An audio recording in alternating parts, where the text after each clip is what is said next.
ঘরের মাঠে শেষ ম্যাচ খেলে ফেলার পর থেকেই চলছে লিওনেল মেসির ভবিষ্যৎ নিয়ে আলোচনা। আগামী বছরের বিশ্বকাপে আদৌ খেলবেন কিনা সেটি নিয়েও উঠছে প্রশ্ন। আর এই বিষয়ে মেসির সঙ্গে কোনো আলোচনা করেননি আর্জেন্টিনার coach Lionel Scaloni. Latin America অঞ্চলের বাছাই পর্বে গত শুক্রবার ভোরে ভেনেজুয়েলাকে ৩-০ গোলে হারিয়েছে বর্তমান বিশ্ব চ্যাম্পিয়ন আর্জেন্টিনা। ম্যাচে নামার আগেই মেসি ঘোষণা দিয়েছিলেন দেশের মাঠে জাতীয় দলের হয়ে এটিই তার শেষ ম্যাচ। উৎসব আর আবেগের আবহে সাজানো ম্যাচে জোড়া গোল করে দর্শকদের আনন্দে ভাসিয়েছিলেন এই মহাতারকা।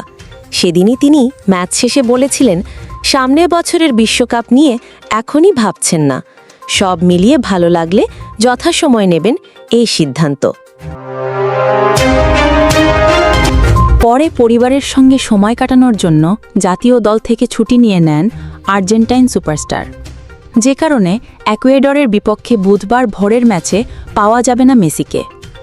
তাকে ছাড়াই বিশ্বকাপ বাছাইয়ে নিজেদের শেষ ম্যাচটি খেলবে আর্জেন্টিনা।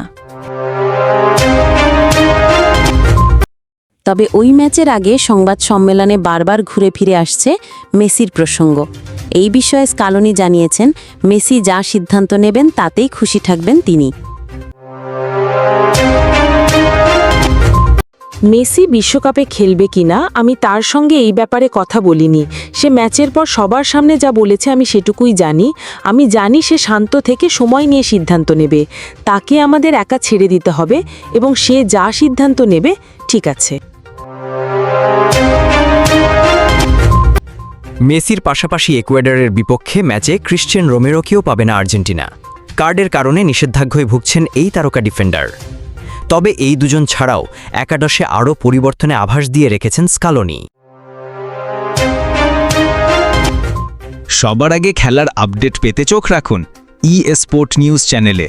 দেখা হবে পরবর্তী নিউজে। ধন্যবাদ।